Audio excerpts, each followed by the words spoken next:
ನೋಡಿ Cybertruck Tesla ಅವ್ರದ್ದು. ಮುಚ್ಚಿಟ್ಟ ಜ್ಞಾನ ಕೊಳೆಯುತ್ತದೆ, ಬಿಚ್ಚಿಟ್ಟ ಜ್ಞಾನ ಒಳೆಯುತ್ತದೆ ಅಂತ. ನೆಂಟಿ ಬೆನ್ನತ್ತಿದ ಬೇತಾಳ ತರ ದ ರಾಯಲ್ ಅಟ್ಲಾಂಟಿಸ್ ಅಂತ. ಕಾಣದಿಹ ದಾರಿಯಲ್ಲಿ ಮುಂದಿರುವ ಕಷ್ಟಗಳ ಇಂದು ನೆನೆಯುತ್ತ ನೀ ಮರುಗಲೇಕೆ. ವಿಜುವಲ್ ಇಮೇಜ್ ಅಂತ ಕರಿತೀವಿ. ಇನ್ಸ್ಟ್ರಕ್ಷನ್ ಫಾಲೋ ಮಾಡಕ್ಕೆ ಮಧ್ಯದಾಗಿರೋದು. ಇದು ರಾಯಲ್ ಟೀ ರೂಮ್ ಅಂತ ಕರೆಕ್ಟಾಗಿ ಹೆಸರಿಟ್ಟಿದ್ದಾರೆ. ಹೆಲೋ ನನ್ನ ಪ್ರೀತಿಯ ಕನ್ನಡಿಗರೇ, welcome back to my channel. ನನ್ನ ಹೆಸರು ಗೌರಿ ಪ್ರವೀಣ್. ನಾನು ದುಬೈಯಿಂದ ಕನ್ನಡ ವ್ಲಾಗ್ಸ್ ಮಾಡ್ತೀನಿ.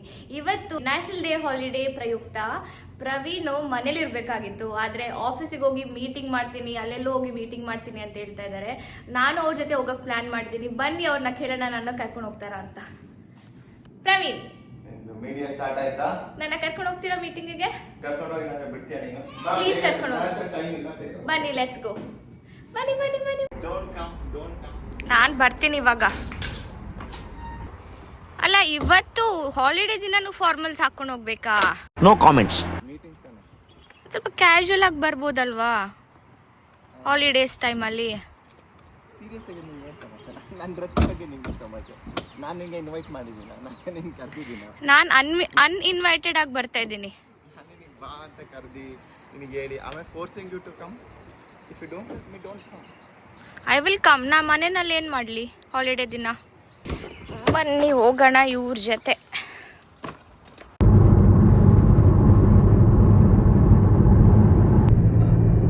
ಇವತ್ತೆಲ್ಲಾದ್ರೂ ಫೈರ್ ವರ್ಕ್ಸ್ ಇರುತ್ತಾ? ಬಟ್ ನ್ಯಾಷನಲ್ ಡೇ ಪ್ರಯುಕ್ತ ಫೈರ್ ವರ್ಕ್ಸ್ ಇರ್ಬೇಕು ಆಕ್ಚುಲಿ. ಹೋಗೋಣ ಅಂತ ನೋಡೋಣ ಎಲ್ಲಾದರೂ after the meeting. You should not force me, don't rush me through. If it happens, it happens. If we get it, we get it. We don't know the exact location where. ಇಲ್ಲಿಂದ ತುಂಬಾ ಚೆನ್ನಾಗಿ ಕಾಣಿಸುತ್ತೆ ಅಂತ. But ಖಂಡಿತ ನಾನು ನಿನ್ನ ಕರ್ಕೊಂಡು ಹೋಗೋ ಪ್ರಯತ್ನ ಮಾಡ್ತೀನಿ. ಕರೆಕ್ಟ್? ಐ ಥಿಂಕ್ JBR ಅಲ್ಲಿ, ಆಮೇಲೆ ಮರೀನಾಲ್ ಇರುತ್ತೋ ಗೊತ್ತಿಲ್ವಾ. ಬಟ್ ಅಟ್ಲಾಂಟಿಸ್, ರಾಯಲ್ ಅಟ್ಲಾಂಟಿಸ್ ಅಲ್ಲ, ಹಳೆ ಅಟ್ಲಾಂಟಿಸ್ ಅಲ್ಲಿಂದ ಕಾಣಿಸುತ್ತೆ. ಖಂಡಿತ ಅಲ್ಲೇ ಕರ್ಕೊಂಡು ಹೋಗ್ತೀನಿ. ನಾವು ಹೋಗ್ತಿರೋದು ಅದ್ರ ಪಕ್ಕನೇ, ಪಾಮ್ ಹತ್ರನೇ. ಅಟ್ಲೀಸ್ಟ್ ಪಾಮ್ದು ಯಾವ್ದಾರು ಲಾಸ್ಟ್ ಕ್ರಿಸೆಂಟ್ ಅಲ್ಲಿ ಇದ್ಕೊಂಡ್ರೆ 100% ಕಾಣುತ್ತೆ. ಇಲ್ಲ ಅಂತಂದ್ರೆ JBR ಅಲ್ಲೇ ಪಕ್ಕ, ಅಲ್ಲೇ ಬರೋಣ. However, don't forget that there would be a lot of traffic today. Traffic ಇವಾಗ ಜಾಸ್ತಿ ಇನ್ಕ್ರೀಸ್ ಆಗ್ತಿದೆ, ಯಾಕಂದ್ರೆ ಟೂರಿಸ್ಟ್ ಬರ್ತಾ ಇದಾರಲ್ಲ. ವೆದರ್ ಚೆನ್ನಾಗಿದೆ, ಪ್ಲಸ್ ಟೂರಿಸ್ಟ್ ಇದ್ದಾರೆ. ಸೊ ಆಬ್ವಿಯಸ್ಲಿ ಟ್ರಾಫಿಕ್ ಇನ್ಕ್ರೀಸ್ ಆಗೇ ಆಗುತ್ತೆ. ಮನೆಯಲ್ಲಿ ಇರ್ಬೇಕಾಗಿತ್ತು, ಆದ್ರೆ ಆಚೆ ಬಂದಿದ್ದಾಳೆ. ನಾನು ಹೋಗ್ಲೇಬೇಕಿತ್ತು, ಅದರಿಂದ ಹೋಗ್ತಾ ಇರೋದು. ನನ್ನ ಹೆಂಡತಿ ಬೆನ್ನತ್ತಿದ ಬೇತಾಳ ತರ. ಆಕ್ಚುಲಿ ದುಬೈ ಅವರು ಕರೆಕ್ಟ್ ಮಾಡ್ತಾರೆ. ಟೈಮಿಗೆ ಹಾಲಿಡೇಸ್ ಕೊಡ್ತಾರೆ, ಈ ತರ 3 days 4 days, ಸೊ ದಟ್ ಈ ತರ ವರ್ಕಹಾಲಿಕ್ ಜನ ರೆಸ್ಟ್ ತಗೊಂಡ್ಲಿ ಅಂತ. So thank you Dubai government. ನನ್ನ ಜೊತೆ ಟೈಮ್ ಸ್ಪೆಂಡ್ ಮಾಡೋಕ್ಕೂ ಚಾನ್ಸ್ ಸಿಕ್ತು. ಪ್ಲಸ್ ಇನ್ನೇನು ಮೀಟಿಂಗ್ ಹೋಯ್ತು, ನಿನ್ನ ಕರ್ಕೊಂಡು ಹೋಗ್ಬೇಕಲ್ಲ ಇವಾಗ. ರಿಯಲ್ ಹೋಟೆಲ್ ಒಂದು ಉದ್ದ ಕಾಣ್ತಿದ್ದಲ್ಲ, ಏನು ಯಾವ ಹೋಟೆಲ್ ಅದು? That is the Palm Tower ಬಂಗಾರಿ. That is called the Palm Tower. Observatory deck ಇದೆ, very beautiful. I think it's only tower has the 360-degree view of entire Palm and across Dubai. It's Nakheel by Nakheel.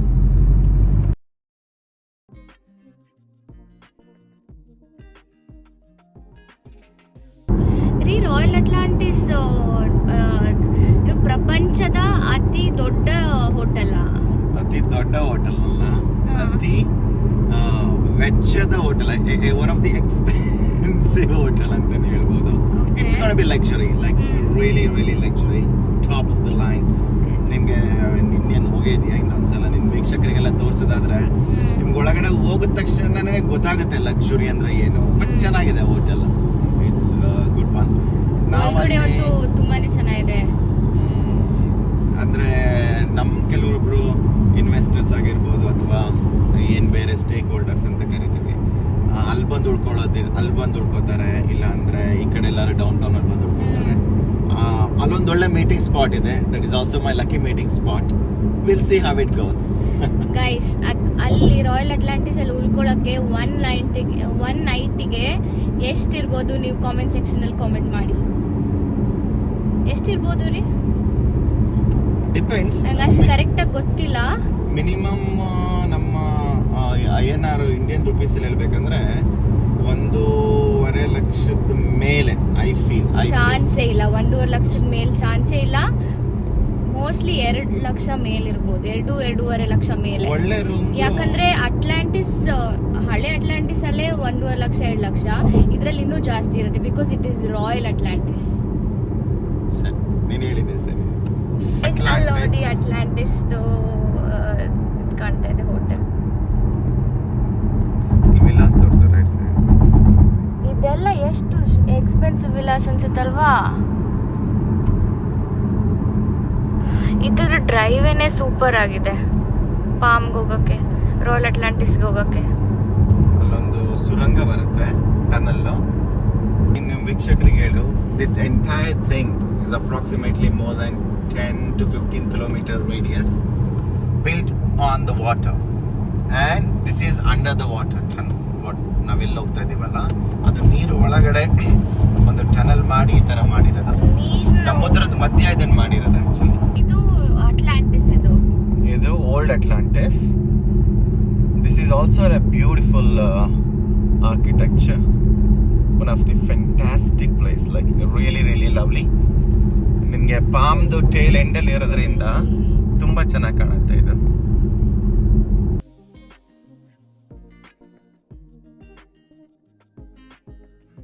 ವೀಕ್ಷಕರೇ, ಇದು ನೀವು ನೋಡ್ತಾ ಇದ್ದೀರಲ್ಲ, ಇದು the royal Atlantis ಅಂತ. ಇದು old Atlantis ಪಕ್ಕನೇ ಇರೋದು.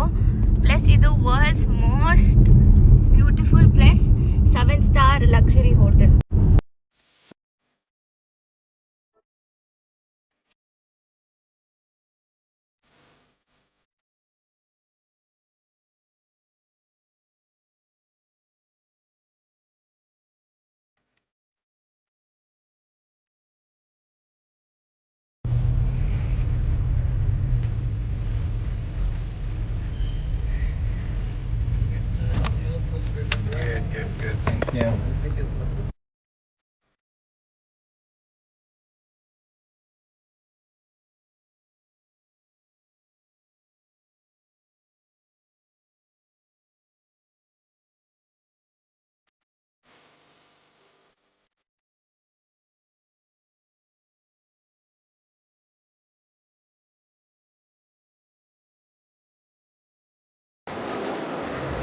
ರೀ, ನೀವು ಹೋಗ್ತೀರಾ ಮೀಟಿಂಗಿಗೆ? ನನ್ಗೊಂದು 40 ನಿಮಿಷ ಮಾತಾಡಿಸ್ಬೇಡ, ಇಲ್ಲೇ ಕೂತಿರ್ಲಿ. ಟೀ ಆರ್ಡರ್ ಮಾಡಿ ಅಲ್ಲಿಗೆ ಹೋಗು, CV ಹತ್ರ ಹೋಗು, ಇಲ್ಲ ಲೂಯಿ ವಿಥಾನ್ ಹತ್ರ ಹೋಗು. You enjoy your time. 45 minutes, no disturb. Just only 45 minutes please, not more than that. Phone ಮಾಡಕ್ಕೆ ಸ್ಟಾರ್ಟ್ ಮಾಡಬಾರ್ದು ನಾನು, ಪ್ಲೀಸ್. ಅಯ್ಯೋ, ಬನ್ನಿ ಹೋಗೋಣ ನಾವು ಬೇರೆ ಕಡೆ. ಪ್ರವೀಣ್ ಮೀಟಿಂಗಿಗೆ ಹೋದ್ರು, ನಾನು ನಿಮಗೆ ರಾಯಲ್ ಅಟ್ಲಾಂಟಿಸ್ ಹೋಟೆಲ್ನ ತೋರಿಸ್ತೀನಿ. ಇದು ನೋಡಿ, ಎಂಟರ್ ಆಗಿದ ತಕ್ಷಣನೇ ಇದೊಂದು such a great piece of art ಇಟ್ಟಿದ್ದಾರೆ. ಇದು ಕಾಂಟೆಂಪ್ರರಿ ಪೀಸ್ ಅನ್ಸುತ್ತೆ. ಅದ್ರ ಮುಂದೆನೇ ರಾಯಲ್ಟಿ ರೂಮ್ ಅಂತ ಇದೆ. ಇದು ಫುಲ್ ಅರೇಬಿಕ್ಸು ಮತ್ತು ಶ್ರೀಮಂತರು ಕುತ್ಕೊಂಡು ಟೀ ಕುಡಿಯೋ ಜಾಗ. ಅದ್ರ ಮುಂದೆ ಒಳ್ಳೆ ವ್ಯೂ ಇದೆ, ಬೀಚ್ ಇದೆ. ಸೊ ನೋಡಿ, ಇಲ್ಲಿ ಕುತ್ಕೊಂಡು ಆ ವ್ಯೂ ನೋಡಿಕೊಂಡು ಟೀ ಕುಡಿತಾ ಎಂಜಾಯ್ ಮಾಡ್ಬೋದು ವ್ಯೂನ. ಎಂಟ್ರೆನ್ಸಿಂದ ಲೆಫ್ಟ್ ಸೈಡ್ಗೆ ಬಂದರೆ ಇಲ್ಲಿ ರಿಸೆಪ್ಷನ್ ಇದೆ. ಈ ರಿಸೆಪ್ಷನ್ ಥರ ಕಾಣೋದೇ ಇಲ್ಲ, ಅಷ್ಟು ಲಕ್ಸುರಿಯಸ್ ಆಗಿದೆ. ಇಲ್ಲಿ ಯಾರೋ ಹೋಟೆಲ್ ಸ್ಟೇ ಮಾಡೋರೆಲ್ಲ ಇಲ್ಲಿ ಬಂದು ಚೆಕ್ ಇನ್ ಆಗಬೇಕು. ಅದಾದಮೇಲೆ ಇಲ್ಲೊಂದು diamond necklace, diamond jewellery shop ಇಟ್ಟಿದ್ದಾರೆ. ಸೊ ನೋಡಿ, ಅದಾದಮೇಲೆ ಬಂದಿದ್ದ ತಕ್ಷಣ ನನ್ನ ಫೇವ್ರೆಟ್ ಲೂಯಿ ವಿಟಾನ್ ಶಾಪು. ಪ್ರವೀಣಿಗೆ ಇಲ್ಲೇನಾದರೂ ಕೊಡಿಸಿ ಅಂತ ಕೇಳಿದ್ರೆ ಇವಾಗ ರೇಗ್ಬಿಡ್ತಾರೇನೋಪ್ಪ. ಸೊ ಸುಮ್ಮನೆ ತೆಪ್ಪಗಿರೋದು ಉತ್ತಮ. ವಾಟರ್ ಫಾಲ್ಸ್ ನೋಡಿ ಶೋರೂಮ್ ಮುಂದೆ. Hi guys. ಆಮೇಲೆ ಇಲ್ಲಿ ನೋಡಿ ವ್ಯಾಲೆಂಟಿನೋ ಸ್ಟೋರ್, ಇದೊಂದು ಲಕ್ಸುರಿ ಬ್ರ್ಯಾಂಡ್. ಎಲ್ಲ ಬ್ರ್ಯಾಂಡೆಡ್ ಶೋರೂಮ್ಸ್ ಹೇಳಿರೋದು, ಯಾವುದು ಅಂತಿಂಥ ಶೋರೂಮ್ಸ್ ಇಲ್ಲ. ಇಲ್ಲೊಂದು ಡಾಲ್ಸಿ ಆ್ಯಂಡ್ ಗಬಾನ ಅದೊಂದು ಸ್ಟೋರ್ ಇದೆ. ಅದಾದಮೇಲೆ ಇದೊಂದು ಆರ್ಟ್ ಗ್ಯಾಲರಿ ಇದೆ. ಓ, ಇಟ್ಸ್ ಹ್ಯೂಜ್ ಅಂದರೆ ಎಷ್ಟು ದೊಡ್ಡದಿದೆ ಅಂದರೆ, ಓ ಮೈ ಗಾಡ್, ಇಷ್ಟು ದೊಡ್ಡ ಹೋಟ್ಲ ನಾನು ನೋಡೇ ಇರಲಿಲ್ಲ. ರಾಯಲ್ ಅಟ್ಲಾಂಟಿಸಲ್ಲಿ ಬಾತ್ರೂಮ್ ನೋಡಿ ಹೆಂಗಿದೆ, ಸೋ ಕ್ರಿಸ್ಟಲ್ ಕ್ಲೀನ್. 1 ಇಂಚ್ ಕೂಡ ಧೂಳು ಕಾಣಿಸಲ್ಲ ಇಲ್ಲಿ. One eternity later. ಮೀಟಿಂಗ್ ಆಯ್ತಾ? ಮೀಟಿಂಗ್ ಆಯ್ತು. ಎಲ್ಲಿ ಅವನು ಇನ್ವೆಸ್ಟರ್ ಎಲ್ಲಿ ಅವನು, ಏನಾಯ್ತು, ಯಾವಾಗ ಆಗುತ್ತೆ ಅದೆಲ್ಲ ನಾನು ಆಗೋವರೆಗೂ ಏನು ಬಾಯ್ ಬಿಡಲ್ಲ. ಅದು ನಿನಗೂ ಚೆನ್ನಾಗುತ್ತೆ. ಫುಲ್ ತೋರಿಸು ನಿಮ್ಮ ವೀಕ್ಷಕರಿಗೆಲ್ಲ. ಹಿಂತಿರುಗಿಸ್. It's a massive pool yeah Yes, very big one. And ತುಂಬಾ very, ದೊಡ್ಡದಿದೆ. very, very beautiful one. That is where we were there. I think it's first time I had a meeting poolside. It was strange, but it is what it is. But it was great, man.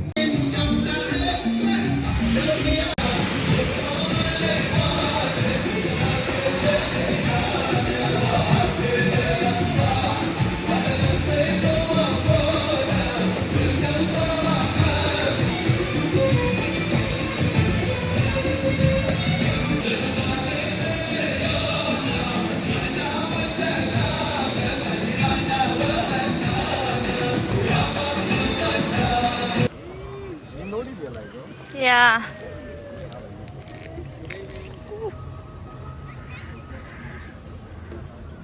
Royal Atlantis ಮುಂದೆನೆ beach ಇದೆ. ಎಷ್ಟು clean ಆಗಿದೆ ಈ beach. Oh my god, ಸಖತ್ clean beach. ಮತ್ತೆ sunset ಆಗ್ತಾ ಇದೆ ನೋಡಿ. ನಾವಿವಾಗ ಇರೋದು ರಾಯಲ್ ಅಟ್ಲಾಂಟಿಸ್ ಅಂತ. ಅದರಿಂದ direct view Burj Al Arab ಕಾಣುತ್ತೆ, ಮತ್ತೆ ಎಲ್ಲ ಪಾಮ್ ವಿಲಾಸ್ ಕಾಣುತ್ತೆ. ಅದು the Palm Tower and complete Dubai skyline. ಇಲ್ಲಿಂದ ಬ್ಯೂಟಿಫುಲ್ ಪಾರ್ಟ್ ಅಂತಂದರೆ the best ever Atlantis, look like a palace. ಅದಾದಮೇಲೆ ನೀವು ಸ್ವಲ್ಪ ಈ ಥರ ಬಂದರೆ ಇದು royal Atlantis the hotel, one of the best architectural hotel ಅಂತಲೇ ಹೇಳ್ಬೋದು. Very very very beautiful. ಇಲ್ಲಿ ನೋಡಿ, ನಿಮಗೆ ಪರಿಚಯ ಇರೋ ಒಂದು ಸುಂದರವಾದ ಮುಖನ ತೋರಿಸ್ತೀನಿ. ಇವಳೇ ನನ್ನ ಮುದ್ದು ಹೆಂಡ್ತಿ. ಅವಳು ಏನು ಕೂತ್ಕೊಂಡು ಯೋಚನೆ ಮಾಡ್ತಾ ಇದ್ದಾಳೆ ಅಂದರೆ ನಿಮಗೇನು ಕಂಟೆಂಟ್ ಮಾಡ್ಬೋದು, ನಿಮಗೆಲ್ಲ ವೀಕ್ಷಕರಿಗೆ ಏನೇನು ಹೊಸದತನ ತರ್ಬೋದು ದುಬೈಯಿಂದ ಅಂತ ನನ್ನನ್ನು ಕಾಡಿಸಿ ಪೀಡಿಸಿ ಎಳ್ಕೊಂಬಂದು ಅಥವಾ ನನ್ನ ಜೊತೆ ಟ್ಯಾಗಲಾಂಗ್ ಆಗಿ ಈ ಥರ ಬಂದು ವೀಡಿಯೋ ಮಾಡ್ತಾಳೆ. ಅವಳಿಗೆ ನಿಮ್ಮ ಪ್ರತಿಯೊಂದು ಲೈಕು ಹಾಗೂ ಸಬ್ಸ್ಕ್ರೈಬ್ ಮತ್ತು ಕಮೆಂಟು ತುಂಬ ತುಂಬ ಖುಷಿ ಪಡುತ್ತೆ. ದಯವಿಟ್ಟು ನನ್ನ ಹೆಂಡ್ತಿಗೆ ಸಪೋರ್ಟ್ ಮಾಡಿ ಅಂತ ಕೇಳ್ಕೊತಾ, ನಿಮಗೆ ನನ್ನಿಂದ ಇನ್ನೂ ಏನಾದರೂ ಒಳ್ಳೆ ವೀಡಿಯೋ ಬೇಕಂದರೆ ನಾನು ಕಳಿಸ್ತೀನಿ. ಸೊ ನನ್ನ ಹೆಂಡ್ತಿ ಕರಿತಿರ್ತಾರೆ, ಅವ್ರ ಆಜ್ಞೆನ ನಾನು ಮೀರೋಕ್ಕಾಗಲ್ಲ. ಹಾಗಾಗಿ ನೆಕ್ಸ್ಟು ವೀಡಿಯೋದಲ್ಲಿ ಸಿಗೋಣ. ನನ್ನ ಹೆಂಡ್ತಿಗೆ ಏನೋ ಸಣ್ಣದು ಹೇಳ್ದೆ, ಆ ಕಡೆ ಕುತ್ಕೋಬೇಡ ಈ ಕಡೆ ಕುತ್ಕೋ ಅಂದ್ರೆ ಸಾಕು, ಮುಖ ಇಷ್ಟು ದಪ್ಪ ಮಾಡ್ಕೊಂಡು ಕೋಪನ್ನೇ ಮಾಡ್ಕೊಬಿಡ್ತಾರೆ. ಅಲ್ಲ, ಒಂದೊಂದು ನಿಮಿಷಕ್ಕೂ ಏನಾದ್ರೂ ಒಂದು ಹೇಳ್ತಾ ಇದ್ರೆ ಇನ್ನೇನು ಹೇಳಕ್ಕ. ಕೆಲಸ ಈಗ ಟಕ್ ಟಕ್ ಟಕ್ ಅನ್ನಂಗೆ ಆಗ್ಬೇಕು ಕೆಲಸ. ಈಗ ಹೋಗ್ಬೇಕು ಬರಬೇಕು, ಕಾಸು ಬರುತ್ತೆ. ಅದು ಬಿಟ್ಬಿಟ್ಟು ಮೂತಿ ಕ್ಯಾಮ್ರಾ ಇಟ್ಕೊಂಡು ಒಂದೊಂದು ನಿಮಿಷಕ್ಕೂ instruction. Life is all about going with ಒಂದೊಂದು ನಿಮಿಷಕ್ಕೂ ಒಂದೊಂದು ಇನ್ಸ್ಟ್ರಕ್ಷನ್ಸ್ ಕೊಡ್ತಾ ಇದ್ರೆ ನಾವು ಇನ್ಸ್ಟ್ರಕ್ಷನ್ಸ್ ಫಾಲೋ ಮಾಡಕ ಮದುವೆಯಾಗಿರೋದು. ನೋಡಕ್ ಸ್ವಲ್ಪ ಸೈಲೆಂಟ್ ಆಗಿ ಕಾಣಿಸ್ತಾರೆ, ಬಟ್ ಸಖತ್ ಗೋಳಿಕತ್ತಾರೆ ನಮ್ಮನ್ನ. Life is all about following a right instruction to be successful. Period. That's about it. ನೀನು ಕೇಳಿಸ್ಕೋಬೇಕು ನಾನು ಹೇಳೋದನ್ನ. ಅಲ್ಲ ಅಲ್ಲ ಅಲ್ಲ ಇನ್ಸ್ಟ್ರಕ್ಷನ್ ಕೊಟ್ಟಾಗ ಇವ್ರುಗಳು ಏನು ಮಾಡಲ್ಲ, ಆಯ್ತಾ? ಅದನ್ನ ಕೇಳಿಸ್ಕೊಂಡೆ ಜಗಳ ಆಡ್ತಾರೆ ಅವರು. ಅವ್ರು ಇನ್ಸ್ಟ್ರಕ್ಷನ್ಸ್ ಕೊಟ್ಟಿದ ತಕ್ಷಣ ನಾವೆಲ್ಲದೂ ಮಾಡ್ಬಿಡ್ಬೇಕು. ಅಯ್ಯೋ, ಒಳ್ಳೇದು ಇನ್ಸ್ಟ್ರಕ್ಷನ್ನ ಒಳ್ಳೇದು ಅಂತ ಕೇಳಿಸ್ಕೊಳ್ಳೋಕು ಒಂದು ಔದಾರ್ಯತೆ ಇರಬೇಕು. ಅದು ಹೌದು, ಅದು ಹೇಳಿದ್ದು ಸರಿಯನ್ನು ಒಪ್ಕೊಳ್ಳೋ ಒಂದು ದೊಡ್ಡತನ ಇರಬೇಕು. ತಪ್ಪನ್ನ ಸರಿ ಅಂತ ವಾದಿಸೋದು ದೊಡ್ಡ ಮೂರ್ಖತನ. ಅದು ಆಯ್ತು, ಸಾಕು ನಿಮ್ಗೆ ಜ್ಞಾನ ಸಾಕು ಇವತ್ತಿಗೆ.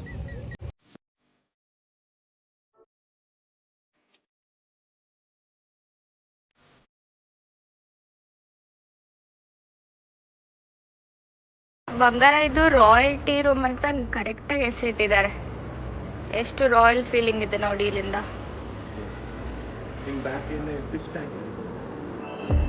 Oh wow, it's so beautiful.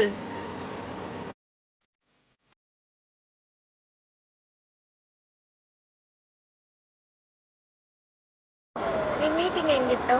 Meeting was very good. It was much important meeting. Every meeting we do learn something. Similarly, I have learned something. It's not that every meeting ನಾವು ಪ್ರತಿಯೊಂದು ಮೀಟಿಂಗ್ನು ಗೆಲ್ಲಬೇಕು ಅಂತ ಇಲ್ಲ. It's always call law of average. ನೀವು 100 meeting ಮಾಡಿದ್ರೆ ಅದರಲ್ಲಿ 10 ಗೆಲ್ತೀವಿ, 90 ಸೋಲ್ತೀವಿ. ಆದರೆ ಆ 10 ಗೆಲ್ತೀವಲ್ಲ, ಅದು ತುಂಬ ಪ್ರಾಮುಖ್ಯ ಆಗುತ್ತೆ. So it's all about law of average. So ರಜಾ ಅಂತ ಮನೇಲಿ ಮಲ್ಕೊಳ್ಳೋದು ಅದೆಲ್ಲ ಇಲ್ಲ. ಕೆಲಸ ಮಾಡಬೇಕು, ಬರಬೇಕು, ಮೀಟ್ ಮಾಡಬೇಕು, ಪ್ರಯತ್ನ 100ರಲ್ಲಿ ಒಂದಾದರೂ ಆಗುತ್ತೆ ಅನ್ನೋ ಒಂದು ಪ್ರಯತ್ನ ಅಷ್ಟೇ. ನನಗೊಂದು ಕ್ವೆಶನ್ ಸ್ವಲ್ಪ ಮೈಂಡಲ್ಲಿ ಇದೆ, ಕೇಳ್ಬೋದಾ? ಕೇಳು. ಕರೆಕ್ಟ್ ಟೈಮ್ ಕೇಳೋದಕ್ಕೆ ಎಲ್ಲ ಒಳ್ಳೆ ಕೆಲಸ. ಸರಿಯಾದ ಕ್ವಶನ್ಗೆ ಎಲ್ಲ ಸರಿಯಾದ ಟೈಮೇನೆ. ನೀವು ಯಾಕೆ ಎಲ್ಲ ಕಡೆನೂ ಸೂಟ್ ಹಾಕೋ ಬರ್ತೀರಾ? ಆಫೀಸ್ಗೆ ಹೋದಾಗೂ ಸೂಟ್ ಹಾಕೋತೀರಾ, ಆ ಕಡೆ ಬಂದಾಗೂ ಸೂಟ್ ಹಾಕೋತೀರಾ, ಹಾಲಿಡೇ ಟೈಮಲ್ಲೂ ಸೂಟ್ ಪ್ರಿಫರ್ ಮಾಡ್ತೀರಾ, ಯಾಕೆ? ನನಗೊಂದು ದೊಡ್ಡ ಕ್ವೆಶನ್ ನನ್ನ ಮೈಂಡಲ್ಲಿ ಇದೆ, ಕೇಳ್ಬಿಡ್ತೀನಿ. ಸೂಟ್ ಹಾಕೊಳ್ಳೋದೇನು ಗೊತ್ತಾ? ಈಗ ಡಾಕ್ಟರ್ ಏನು ಹಾಕೋತಾರೆ, ಸ್ಟೆಥೋಸ್ಕೋಪ್ ಹಾಕೊಂಡು ವೈಟ್ ಕೋಟ್ ಹಾಕೊಂಡಿರ್ತಾರೆ, ಆಯಿತಾ? ಅವ್ರಿಗೊಂದು ಆ ಕೆಲಸದ ಮೋಡು. ಆ ಮೋಡ್ ಆಫ್ ಆ ಕೆಲಸದ ಮೋಡಿಗೆ ಹೋಗ್ತಾರೆ ಅವರು. ಅದೇ ಥರ ಲಾಯರ್ಸು ಅಷ್ಟೇ ಒಂದು ಕರಿ ಕೋಟ್ ಹಾಕ್ಕೋತಾರೆ, ಒಂದು ಏನೋ ಒಂದು ಇದು ಟೈ ಹಾಕೋತಾರೆ, ಅವರು ಇದೇ ಹೋಗ್ತಾರೆ ಅಲ್ವಾ. ಅದೇ ಥರ ಒಂದು ಆರ್ಮಿ ಡ್ರೆಸ್ ಹಾಕೋತಾರೆ, ಗನ್ ಇಟ್ಕೋತಾರೆ, ಟ್ರೈ ಮಾಡ್ತಾರಲ್ಲ. ಸೊ ನಾನು ಒಬ್ಬ ಬಿಸ್ನೆಸ್ ಪ್ರೊಫೆಷ್ನಲ್ ಆಗಿ ನನಗೆ ಬ್ರೈನ್ ಅದೇ ಥರ ಪ್ರೋಗ್ರಾಮ್ ಆಗಿಬಿಟ್ಟಿದೆ. When I wear suit, proper tie, you know like shoes, everything is ಎಲ್ಲ ಆ ಪರ್ಫೆಕ್ಟ್ ಆಗಿದ್ರೆ I am confident in talking. ನನಗೆ ಆ ಕಾನ್ಫಿಡೆನ್ಸ್ ಬರೋದೇ ಆವಾಗ. ಆಮೇಲೆ ನನ್ನನ್ನು ನಾನು ಸೀರಿಯಸ್ ಆಗಿ ತಗೋತೀನಿ. ಇಲ್ಲಾಂದರೆ ನಾನೊಂದು ಹೆಂಗೆಂಗೋ ಈಗ ನೋಡಿಸಿ, ನೀನು ಒಂದ್ಸಲ ಕ್ಲೀನಾಗಿ ಸೂಟೆಡ್ ಬೂಟೆಡ್ ಇದ್ದಾಗ ನೀನೊಂಥರ ಚಂಗ್ಲಿ ಥರ ಅಂತ ಲೂಸ್ ಟಾಕ್ ಎಲ್ಲ ಮಾಡೋದಾಗಲ್ಲ. ಸೊ ನಿನ್ಗೊಂದು ಸರ್ಟನ್ ಲೆವೆಲಲ್ಲಿ ಬಿಹೇವ್ ಮಾಡೋಂಗಾಗತ್ತೆ.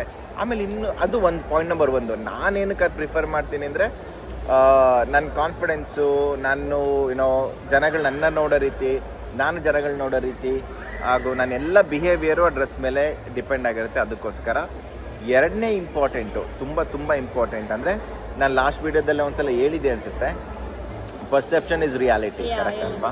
ಸೊ ಹೆಂಗಾಗುತ್ತೆ ಅಂದರೆ, ಲೆಟ್ಸ್ ಫಾರ್ ಎಕ್ಸಾಂಪಲ್, ಯಾರೊಬ್ರು ಆ ಕಡೆ ಡೋರಿಂದ ಹೊರಗಡೆ ಬರ್ತಾರೆ ಅಂತ ಇಟ್ಕೊ.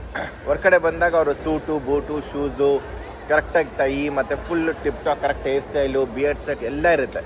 ಅವ್ರನ್ನ ನೋಡಿದ ತಕ್ಷಣ ನಮಗೆ ಒಂದು ಐಡಿಯಾ ಬರುತ್ತೆ ಅವ್ರ ಬಗ್ಗೆ. ಅವ್ರು ಈ ಥರ ಇರ್ಬೋದು, ಅವ್ರ ಬಗ್ಗೆ ಒಂದು ಅವ್ರದ್ದು ಹಾವಭಾವ ನೋಡಿ, ಅವರ ನಡವಳಿಕೆ ನೋಡಿ, ಅವರ ಬಟ್ಟೆ ನೋಡಿ, ನಮ್ಮ ಮನಸ್ಸಲ್ಲಿ ಅವ್ರ ಬಗ್ಗೆ ಏನೋ ಒಂದು ಆಲೋಚನೆ ಬರುತ್ತೆ. ನಾವು ಒಂದು ಸೂಟ್ ಬೂಟ್ ಹಾಕೊಂಡಿರೋನ ನೋಡಿದ್ರಾಗ ಏನು ಬರುತ್ತೆ ಅಂತಂದರೆ, ಅವರು ಡಿಸಿಪ್ಲಿನ್ ಆಗಿದ್ದಾರೆ, ಮೋಸ್ಟ್ಲಿ ಏನೋ ಬಿಸ್ನೆಸ್ ಮಾಡ್ತಾ ಇರ್ಬೋದು, ಮೋಸ್ಟ್ಲಿ ಏನೋ ಕೆಲಸದ ಮೇಲೆ ಬಂದಿರ್ಬೋದು, ವಿದ್ಯಾವಂತರಾಗಿರ್ಬೋದು, ಪ್ರೊಫೆಷನಲ್ಸ್ ಆಗಿರ್ಬೋದು ಅನ್ನೋ ಒಂದು ಪರ್ಸೆಪ್ಷನ್ ಬರುತ್ತೆ ನಮಗೆ, ಆಯಿತಾ? ಆ ಪರ್ಸೆಪ್ಷನ್ನ ನಮ್ಮನ್ನ ಬಿಸ್ನೆಸ್ ಲ್ಯಾಂಗ್ವೇಜಲ್ಲಿ ನಾವು ಏನಂತ ಕರಿತೀವಿ ಅಂತಂದರೆ, ಅದನ್ನ ವಿಜುವಲ್ ಇಮೇಜ್ ಅಂತ ಕರಿತೀವಿ.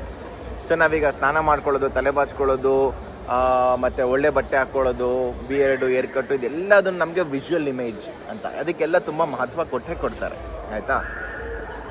ಎರಡನೇ ಇಂಪಾರ್ಟೆಂಟಾಗಿ, ನಾವು ಎಲ್ಲೋದ್ರೂ ನೀನು ಒಂದು ಕ್ವಶನ್ ಕೇಳಿದೆ, ನೀವು ಯಾಕೆ ಸೂಟ್ ಹಾಕೊಂಡು ಹೋಗ್ತೀರಾ ಅಂತ. ಇನ್ನೊಂದು ಪ್ರಶ್ನೆ ಕೇಳಬೇಕಿತ್ತು. ನೀವು ಅಂದರೆ ಏನಕ್ಕೆ ಟೋನ್ ಸೆಟ್ ಮಾಡ್ಕೋತೀರಾ ಹೋಗೋಕ್ಕಿಂತ ಮುಂಚೆ, ಏನಕ್ಕೆ ಯಾವ ಥರ ಮಾತಾಡಬೇಕು ಅಂತ ನಮ್ಗೆ ಪ್ರಾಕ್ಟೀಸ್ ಮಾಡ್ತೀರಾ ಅಂತ. ಯಾವುದೇ ಒಂದು ವಿಜುವಲ್ ಇಮೇಜು ನಿನ್ನ ಅಲ್ಲಿಂದ ನಡ್ಕೊಂಬರೋವರೆಗೂ ಅಷ್ಟೇ ನನ್ನ ವಿಜುವಲ್ ಇಮೇಜ್ ಇರುತ್ತೆ. ನಾನು ಬಂದು ನಿನ್ನ ಶೇಕ್ ಹ್ಯಾಂಡ್ ಮಾಡಿದ್ಮೇಲೆ ಏನಾಗುತ್ತೆ, hello miss Gauri, have you been, have you joining, thank you for inviting me, pleasure having you, pleasure hosting you. ಯಾವಾಗ ಮಾತಾಡ್ತೀವೋ, this is called vocal image. ಎಷ್ಟೊಂದು ಜನ ಬರೀ ವಿಜುವಲ್ ಇಮೇಜ್ಗೆ ನಾವು ಹೆಂಗೆ ಕಾಣ್ತೀವಿ ಅನ್ನೋದಕ್ಕೆ ಮಾತ್ರ ಮಹತ್ವ ಕೊಡ್ತಾರೆ, ಆದರೆ ನಾವು ಬಾಯಿ ಬಿಟ್ಟರೆ ಹೆಂಗೆ ಕೇಳಿಸ್ತೀವಿ ಅನ್ನೋದಕ್ಕೆ ಮಾತ್ರ ಮಹತ್ವ ಕೊಡಲ್ಲ. ಅದು ತುಂಬ ಮಹತ್ವ ಆಗುತ್ತೆ. ಸರಿ ಆಯ್ತಂತ ಅಲ್ಲ, ಅದು ಈಗ visual image plus vocal image. Vocal image amplifies the visual image. ನಾವಲ್ಲಿ ಯಾರೋ ಒಬ್ಬರು ದೊಡ್ಡ ಮನುಷ್ಯರು ಬಂದರು ಅನ್ಕೋತೀವಿ, ಅವ್ರ ಬಟ್ಟೆ ಹಾಕೊಂಡಿರೋದು ನೋಡಿ, ಅವ್ರು ನಡ್ಕೊಳ್ಳೋದು ನಡವಳಿಕೆ ನೋಡಿ. ಆದರೆ ಅವರು ಮಾತಾಡಿದ್ರೆ ಅವ್ರು ಇದರ ಕಡಿಮೆ ಆಗ್ಬೋದು ಅಥವಾ ಜಾಸ್ತಿ ಆಗ್ಬೋದು. ಅವ್ರು ಜಾಸ್ತಿ ಯಾವಾಗ ಆಗ್ತಾರೆ ಅಂದರೆ, ಅವ್ರ ವೋಕಲ್ ಇಮೇಜ್ ಏನಿರುತ್ತೆ ಅದು ಅವರ ಏನು ನಾವು ಹಾವಭಾವನ ನೋಡಿರ್ತೀವಿ, ಆ ಬಟ್ಟೆ ಹಾಕೊಳ್ಳೋದು ನೋಡಿರ್ತೀವಿ, ಅದನ್ನೇ ಆಂಪ್ಲಿಫೈ ಮಾಡ್ತಾ ಹೋಗುತ್ತೆ. That's what it is. Visual image and vocal image ತುಂಬ ಮುಖ್ಯ. ಪ್ಲಸ್ ನೀವು ಫಾರ್ಮಲ್ಸ್ ಹಾಕೊಳ್ಳೋದು ನೋಡಿ ನಾನು ಎಲ್ಲ ಕಡೆ ಬ್ಲೇಸರ್ ಸೆಟ್ ಹಾಕೊಳ್ಳೋದು, ಫಾರ್ಮಲ್ ವೇರ್ ಹಾಕೊಳ್ಳೋದು ಇಷ್ಟಪಡ್ತೀನಿ. ತುಂಬ ಚೆನ್ನಾಗಿ ಕಾಣ್ತೀಯ, ಜನಗಳು ಸೀರಿಯಸ್ ತಗೋತಾರೆ, ನಾವು ನಮ್ಮನ್ನು ಸೀರಿಯಸ್ ತಗೋತೀವಿ. ಇನ್ನೆಷ್ಟು ಬೇಕಾದರೂ ಸೂಟ್ಸ್ ತಗೋ, ಹೊಲಿಸ್ಕೋ, ಹಾಕೋ, ಮಜಾ ಮಾಡು. ನೆಕ್ಸ್ಟ್ CEO ಅದೇ ರೆಸ್ಪಾನ್ಸಿಬಿಲಿಟೀಸ್ ಜಾಸ್ತಿ ಆಗುತ್ತಾ, ಕಡಿಮೆ ಆಗುತ್ತಾ, ವರ್ಕ್ ಲೋಡ್ ಯಾವ ಥರ ಇರುತ್ತೆ? ಬಿಕಾಸ್ ಎಲ್ಲರೂ ಅಂದ್ಕೊಳ್ಳೋದು CEO ಆಗಿದ ತಕ್ಷಣ ಲೈಕ್ ಆರಾಮಾಗಿರ್ಬೋದು, ಎಲ್ಲಿ ಬೇಕೋ ಓಡಾಡ್ಬೋದು ಅಂತ ಅಂದ್ಕೊಂಡಿದ್ದಾರೆ. ನಾನು ಅದೇ ಅಂದ್ಕೊಂಡಿದ್ದೆ ಇಷ್ಟು ದಿನ, ಬಟ್ ಅದು ತಪ್ಪಾಗಿದೆ ಅಂತ ನನಗನ್ಸುತ್ತೆ. CEO ಅಂದರೆ ಯಾವುದೋ ಒಂದು ಕಂಪ್ನಿ ಓನರ್ ಅಂತ ಇಟ್ಕೊಳ್ಳೋಣ, ಆಯ್ತು? ಯಾವ್ದಾರ ಒಂದು ಕಂಪ್ನಿ ಓನರ್ ಅಂದರೆ ಮುಖ್ಯವಾದಂಥ ಒಂದೇ ಒಂದು ಬಹುಮುಖ್ಯವಾಗಿ ತಲೆಯಲ್ಲಿ ಏನು ಬರುತ್ತೆ ಅಂದರೆ ಜವಾಬ್ದಾರಿ. ಈಗ ಕೆಲಸ ನೀವು ಕೊಟ್ಟ ಮೇಲೆ ಅವ್ರು ಸರಿ ಮಾಡ್ಬೋದು, ತಪ್ಪು ಮಾಡ್ಬೋದು, ತಪ್ಪು ಹೇಳ್ಬಿಟ್ಟು ತಪ್ಪಾದ್ಮೇಲೆ ಸಾರಿ ನನಗೆ ಗೊತ್ತಾಗಲಿಲ್ಲ, ತಪ್ಪಾದ್ಮೇಲೆ ಅವ್ರು ನಾವೇನು ಮಾಡೋಕ್ಕಾಗಲ್ಲ. ಅದ್ರ ಜವಾಬ್ದಾರಿ ನಮ್ದಾಗಿರುತ್ತೆ. ಕೆಲ್ಸಕ್ಕೆ ಹೋದರೆ 9 ಗಂಟೆಯಿಂದ 5 ಗಂಟೆವರೆಗೂ ಮಾತ್ರ. ಅದೇ ನೀವೊಂದು ಬಿಸ್ನೆಸ್ ಮಾಡ್ತೀರಾ ಅಥವಾ ಯಾವುದೋ ಒಂದು ಸಣ್ಣದಾಗಿ ಸ್ವಂತವಾಗಿ ಏನಾರು ಮಾಡ್ತೀರಾ ಅಂದರೆ 24 ಗಂಟೆಗಳ ಕೂಡ ಆ ಕೆಲಸದ್ದು ಪ್ರತಿಯೊಂದು ಕೆಲಸದ ಜವಾಬ್ದಾರಿ ನಿಮ್ಮದೇ ಇರುತ್ತೆ. ಯಾವುದೇ ಒಂದು ಟೈಮ್ ಮಿಸ್ ಮಾಡೋದಾಗಲಿ, ಡೆಡ್ಲೈನ್ ಮಿಸ್ ಮಾಡೋದಾಗಲಿ, ಕ್ವಾಲಿಟಿ ಆಫ್ ವರ್ಕ್ ಇದು ಮಾಡೋದಾಗಲಿ, ಅಥವಾ ನಮ್ಮದು ಏನೋ ಒಂದು ಸ್ಟ್ಯಾಂಡರ್ಡ್ ಸೆಟ್ ಮಾಡಿರ್ತೀವಿ ಅದು ರೀಚ್ ಮಾಡೋದಾಗಲಿ, ಟಾರ್ಗೆಟ್ ರೀಚ್ ಮಾಡೋದಾಗಲಿ, ಪ್ರತಿಯೊಂದು ರೆಸ್ಪಾನ್ಸಿಬಿಲಿಟಿ ನಮ್ಮದೇ ಆಗಿರುತ್ತೆ. ಆಮೇಲೆ ಕೆಲಸ ಮಾಡಬೇಕು, ಈಗ ಕೆಲಸ ಬಿಟ್ಟು ಕಂಪ್ನಿ ಓಪನ್ ಮಾಡಿದ್ರೆ ಒಳ್ಳೆಯದು, ಸ್ವಂತವಾಗಿ ಏನಾರು ಮಾಡಿ ತುಂಬ ಒಳ್ಳೆಯದು. ಐ ಮೀನ್ ಯಾವುದೇ ಒಬ್ರು ಕೆಲಸ ಮಾಡೋದಾದಮೇಲೆ ಏನು ಮಾಡಬೇಕಂತ ಆಲೋಚನೆ ಇರೋದು ತುಂಬ ಸೂಕ್ತ, ತುಂಬ ಒಳ್ಳೆಯದು. ಆದರೆ ಕೆಲಸ ಮಾಡೋದನ್ನು ಬಿಟ್ಟು ನಾವು ಯಾರೋ ಏನೋ ಕೆಲಸ ಮಾಡ್ತಾರೆ, ಯಾರೋ ಏನೋ ಕಂಪ್ನಿ ಓಪನ್ ಮಾಡ್ತಿದ್ದಾರೆ ಅಂತ ಒಂದು ಹಿಯಪರ ಇಲ್ದಲೇ ಕಂಪ್ನಿ ಓಪನ್ ಮಾಡೋದ್ರಲ್ಲಿ ಅರ್ಥ ಇಲ್ಲ. ಸಿಕ್ಕಾಪಟ್ಟೆ ಜವಾಬ್ದಾರಿ, 24 ಗಂಟೆ ಕೆಲಸ, it takes a lot from a human. It's ಒಂದು ಮನುಷ್ಯನಿಂದ ತುಂಬಾ ತಗೊಳುತ್ತೆ. ಅದು ನೀವು ಆಲೋಚನೆ ಮಾಡಿಕೊಂಡು ತುಂಬ ಎಚ್ಚರದಿಂದ ಕಂಪ್ನಿ ಸ್ಟಾರ್ಟ್ ಮಾಡೋದಾಗಲಿ ಅಥವಾ ಇನ್ವೆಸ್ಟ್ಮೆಂಟ್ ಮಾಡೋದಾಗಲಿ, ಸ್ವಂತವಾಗಿ ಏನೇ ಮಾಡೋದಾಗಲಿ ಖಂಡಿತ ಮಾಡಿ. ಆದರೆ ನೀವು ಸ್ವಂತವಾಗೇನೋ ಮಾಡ್ತೀನಿ ಅಂತ ಚಾಲೆಂಜಾಗಿ ಬಂದರೆ, ಕಾನ್ಫಿಡೆನ್ಸಾಗಿ ಮಾಡಿದ್ರೆ ತುಂಬ ಸ್ವಾಗತಾರ್ಹ, ಅದರಲ್ಲಿ ಎರಡು ಮಾತೇ ಇಲ್ಲ. ಆದರೆ ಅದರಿಂದ ಬರೋ ಒಳ್ಳೆ ವಸ್ತುಗಳ ಜೊತೆಗೆ, ಒಳ್ಳೆ ಫೀಲಿಂಗ್ಸ್ಗಳ ಜೊತೆಗೆ ನಿಮಗೆ ಅದರದೇ ಆದಂಥ ಒಂದು ಜರ್ನಿನೂ ಇರುತ್ತೆ. ಅದನ್ನು ನೋಡ್ಕೋಬೇಕಾದಂಥದ್ದು ಗಮನಾರ್ಹ ಖಂಡಿತ. ಆ್ಯಂಡ್ ಆಲ್ಸೋ CEO ಅಂದರೆ 9 to 5 ಜಾಬ್ ಅಲ್ಲ, ಇಟ್ ಇಸ್ 24/7 ಜಾಬ್. ನಾನು ನೋಡಿದ್ದೀನಲ್ಲ, ನಾನು ಅಂದ್ಕೊಂಡಿದ್ದೆ ಇವ್ರದ್ದು ರೆಸ್ಪಾನ್ಸಿಬಿಲಿಟೀಸ್ ಕಡಿಮೆ ಆಗುತ್ತೆ, ನನ್ನ ಜೊತೆ ಜಾಸ್ತಿ ಟೈಮ್ ಸ್ಪೆಂಡ್ ಮಾಡ್ತಾರೆ ಅಂತ. ಬಟ್ ನಾನು ಯಾವಾಗಲೂ ಕಾಲ್ ಮಾಡಿಬಿಟ್ಟು ಮನೆಗೆ ಬನ್ನಿ, ಊಟ ಮಾಡಿ, ಟೈಮಿಗೆ ಊಟ ಮಾಡಿದ್ರ ಅಂತ ಯಾವಾಗಲೂ ವಿಚಾರಿಸ್ಕೊತಾ ಇರ್ತೀನಿ. ಯಾಕಂದರೆ ಅವ್ರು ಮಾಡಿರಲ್ಲ, ಕರೆಕ್ಟಾಗಿ ಊಟ ಮಾಡಿರಲ್ಲ, ಬರೀ ಮೀಟಿಂಗ್ಸಲ್ಲಿ ಬ್ಯುಸಿ ಇರ್ತಾರೆ ಅಥವಾ ಯಾವುದಾದ್ರೂ ಬೇರೆ ಕೆಲಸದಲ್ಲಿ ಬ್ಯುಸಿ ಇರ್ತಾರೆ. So it is not a light job. ಇದನ್ನು ಲೈಟ್ ಹಾರ್ಟೆಡ್ ಅವರಿಗೆ ಇದು ಜಾಬ್ ಅಲ್ವೇ ಅಲ್ಲ. ದ ನೆಕ್ಸ್ಟ್ ಕ್ವೆಶನು, ಇಷ್ಟೊಂದಿಲ್ಲ ರೆಸ್ಪಾನ್ಸಿಬಿಲಿಟೀಸ್ ಇದೆಯಲ್ಲ, so how do you see your future? ಮುಂದೆ ಬರುವ ದಿನಗಳನ್ನ ನೀವು ಯಾವ ಥರ ನೋಡ್ತೀರಾ? Very good question. See, always think big, dream big, success will be big. There has to be a vision ಇಟ್ಕೊಳ್ಳೋದು ಖಂಡಿತ ಇಟ್ಕೊಳ್ಳೇಬೇಕು. ಅದಕ್ಕೊಂದು ಪ್ಲ್ಯಾನ್ ಇಟ್ಕೊಳ್ಳೇಬೇಕು. ಎಲ್ಲಿಗೆ ಹೋಗಬೇಕು, ಏನಾಗಬೇಕು ಅನ್ನೋ ಅರಿವಿರಬೇಕು. 2025 ಏನು ಪ್ಲ್ಯಾನ್ ಆಲ್ರೆಡಿ ಸೆಟ್. 2030 ಎಲ್ಲಿರಬೇಕು, ಹೇಗಿರಬೇಕು, ಎಷ್ಟು ಆಗಬೇಕು, ಎಷ್ಟು ಆಗಬಹುದು ಅನ್ನೋ ಊಹೆ ಹಾಗೂ ಪ್ಲ್ಯಾನ್ ಖಂಡಿತ ಮುಖ್ಯ.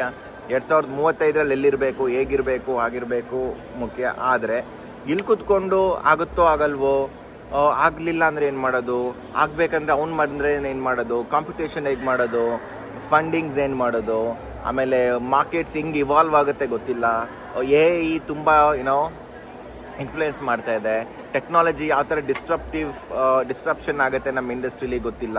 ಆ ಥರ ಎಷ್ಟೊಂದು ಕ್ವಶನ್ಗಳಿಗೆ ಆನ್ಸರ್ಗಳಿರಲ್ಲ. ಆದರೆ ಏನು ಮಾಡಬೇಕಂದ್ರೆ ನಾವು ಇಲ್ಲಿ ಕೂತಿದ್ರೆ ಒಂದು 100 ಮೀಟ್ರ್ವರೆಗೂ ನಮ್ಗೆ ಕಾಣುತ್ತೆ.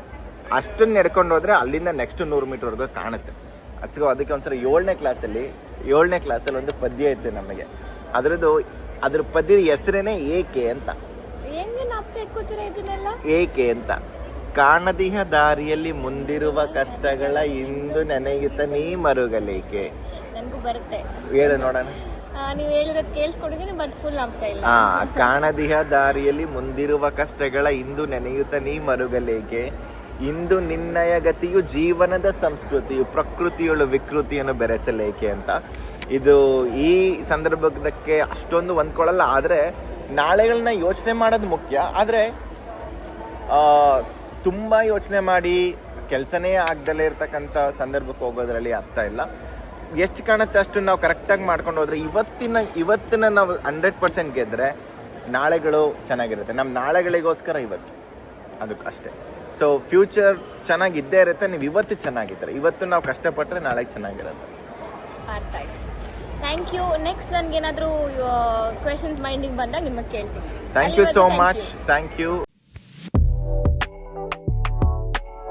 ಇದು ಫ್ರೈಸು, ಕ್ಯಾಪುಚಿನೋ, ಬುರಾಟ ಅಂದರೆ ಚೀಸು, ಆಮೇಲೆ ಬ್ರೆಡ್.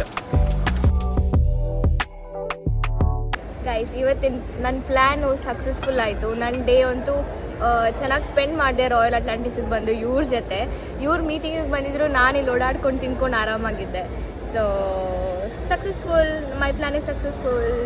ನೀ ಎಲ್ಲ ವೀಕ್ಷಕರಿಗೂ ನಾನು ಹೇಳೋದು ಒಂದೇ, ಲಾಸ್ಟ್ 2 ವಿಡಿಯೋದಲ್ಲಿ ಗೌರಿ ಅವರು ನನ್ನ ಆ್ಯಡ್ ಮಾಡಿದ್ದು, ನನ್ನ ಆಫೀಸ್ ತೋರಿಸಿದ್ದು, ನನ್ನ ಕರಿಯರ್ ಪಾತ್ ಬಗ್ಗೆ ತಿಳ್ಕೊಂಡಿದ್ದು, ಮತ್ತು ನಾನು ಊರಿಗೆ ಹೋಗಿ ನಿಮಗೆಲ್ಲ ತೋರಿಸಿದ್ದು, ಖಂಡಿತ ನಾನು ಹೂವೇನೇ ಮಾಡಿರಲಿಲ್ಲ. ಅಷ್ಟೊಂದು ನಿಮ್ಮೆಲ್ಲರ ಪ್ರೋತ್ಸಾಹ ಹಾಗೂ ಪ್ರೀತಿಗೆ ನಾನು ಚಿರಋಣಿ. ನಮ್ಮಮ್ಮ ಯಾವಾಗಲೂ ಒಂದು ಮಾತು ಹೇಳ್ತಾ ಇರ್ತಾರೆ, ಮುಚ್ಚಿಟ್ಟ ಜ್ಞಾನ ಕೊಳೆಯುತ್ತದೆ, ಬಿಚ್ಚಿಟ್ಟ ಜ್ಞಾನ ಒಳೆಯುತ್ತದೆ ಅಂತ. ಆ ಥರ ನನ್ನ ಒಂದು ಸ್ಮಾಲ್ ಜರ್ನಿನ ನಾನು ಬಿಚ್ಚಿಟ್ಟಾಗ ನೀವೆಲ್ಲ ಇಷ್ಟಪಟ್ಟಿದ್ದು, ನೀವೆಲ್ಲರೂ ಅದಕ್ಕೆ ಕಮೆಂಟ್ ಮಾಡಿರೋದು, ನೀವೆಲ್ಲರೂ ಅದಕ್ಕೆ ಪ್ರೀತಿಯಾಗೂ ಪ್ರೋತ್ಸಾಹ ತೋರಿಸಿರೋದಕ್ಕೆ ನಾನು ಖಂಡಿತ ಚಿರಋಣಿ ಅಂತ ಈ ವಿಡಿಯೋ ಮುಖಾಂತರ ನಿಮ್ಗೆಲ್ಲರಿಗೂ ಹೇಳಕ್ಕೆ ಇಷ್ಟಪಡೋದು ಇಷ್ಟೇ. ಎಷ್ಟು ಮೆಸೇಜಸ್ ಬಂದಿದೆ ಅಂದರೆ ಇನ್ಸ್ಟಾಗ್ರಾಮಲ್ಲಿ, ಫೇಸ್ಬುಕ್ಕಲ್ಲಿ, ಆಮೇಲೆ ವಾಟ್ಸಪ್ಪಲ್ಲಿ. ಓ ಮೈ ಗಾಡ್, ನನಗೆ ಇನ್ನೂ ಮೆಸೇಜಸ್ ಬರ್ತಾನೆ ಇದೆ ಇನ್ಸ್ಟಾಗ್ರಾಮಲ್ಲಿ. ಥ್ಯಾಂಕ್ ಯು ಸೋ ಮಚ್ ಎಲ್ಲರೂ ಇಷ್ಟೊಂದು ಪ್ರೀತಿ ತೋರಿಸಿದ್ದಕ್ಕೆ. ದಯವಿಟ್ಟು ಹೀಗೆ ನನ್ನ ಹೆಂಡತಿಗೆ ಸಪೋರ್ಟ್ ಮಾಡ್ತಾ ಇರಿ. ನೀವು ಪ್ರತಿಯೊಂದು ಲೈಕ್, ಪ್ರತಿಯೊಂದು ಸಬ್ಸ್ಕ್ರೈಬ್, ಪ್ರತಿಯೊಂದು ಕಮೆಂಟ್ ಬಂದ್ರಗೋರು ತುಂಬ ಖುಷಿ ಆಗುತ್ತೆ. ಅವಳ ಮುಖದಲ್ಲಿರೋ ಖುಷಿ ನೋಡಿ ನನಗೆ ಅವಳ ವೀಡಿಯೋಗೆ ಏನಾದರೂ ಕಾಂಟ್ರಿಬ್ಯೂಟ್ ಮಾಡಬೇಕು, ಆ ವಿಡಿಯೋದಲ್ಲಿ ಏನಾದರೂ ಹೇಳ್ಬೇಕು, ನಿಮಗೆಲ್ಲ ರೀಚ್ ಆಗಬೇಕು, ಅದರಲ್ಲಿ ಏನೋ ನಿಮ್ಗೊಂದು ಇಷ್ಟ ಆಗಬೇಕು, ಏನೋ ಒಂದು ಒಳ್ಳೆ ಜಾಗ ತೋರ್ಸೋಕ್ಕೆ ಅವರಿಗೆ ಸಹಾಯ ಮಾಡಬೇಕು ಅನಿಸುತ್ತೆ. Thank you so much for that. But ಇನ್ನೂ ವೀಡಿಯೋಸ್ ಮಾಡ್ತೀನಿ ಇವ್ರ ಜೊತೆ, ಇನ್ನೂ ನಾಲೆಜಬಲ್ ವೀಡಿಯೋಸ್ ಮಾಡೋಣ ಅಂತ ಪ್ಲ್ಯಾನ್ ಮಾಡ್ತೀನಿ. ಓಕೆನಾ Praveen? Any time I am ready. ನಮ್ಮ ಕನ್ನಡಿಗರಿಗೆ, ಕನ್ನಡ ವೀಕ್ಷಕರಿಗೆ, ಕನ್ನಡದ ಯಾವುದೇ ಯುವತಿ ಆಗಲಿ ನೋಡಿ ಕಲಿಯೋಕ್ಕೆ ನನ್ನಿಂದ ಎಷ್ಟೇ ಒಂದು ಅಳಿಲ್ ಸೇವೆ ಆಗುತ್ತೋ ನಾನಂತೂ ಸಿದ್ಧ. Thank you so much guys once again. ಆಮೇಲೆ ನೀವು ಯಾರಾದರೂ ಸಬ್ಸ್ಕ್ರೈಬ್ ಮಾಡಿಲ್ಲ ಅಂದರೆ ಪ್ಲೀಸ್ ಸಬ್ಸ್ಕ್ರೈಬ್ ಮಾಡಿ, ಲೈಕ್ ಮಾಡಿ, ಶೇರ್ ಮಾಡಿ ನಮ್ಮ ವೀಡಿಯೋಸ್ನ. ಸೊ ನಮಗೆ ಇನ್ನೂ ಪ್ರೋತ್ಸಾಹ ಸಿಗುತ್ತೆ ಇನ್ನೂ ಬೇರೆ ಬೇರೆ ಥರ ವೀಡಿಯೋಸ್ ಮಾಡಬೇಕು ಅಂತ. Thank you so much. Bye bye guys. ಇದು ನೋಡಿ ಸೈಬರ್ ಟ್ರಕ್ ಟೆಸ್ಲಾ ಅವ್ರದ್ದು. It looks amazing. ಆಮೇಲೆ Range Rover, Rolls Royce, Ferrari ನೋಡಿ, ರೇಂಜ್ ರೋವರ್, ಇದು silver colour special limited edition car. ಆಮೇಲೆ ಈ ಜಿ ವ್ಯಾಗನ್ ನೋಡಿ, ಅದರದ್ದು ನಂಬರ್ ಪ್ಲೇಟ್ ನೋಡಿ 15 ಅಂತೆ. Oh such special number plate. BMW, Range Rover, oh Royal Atlantis ಮುಂದೆನೆ.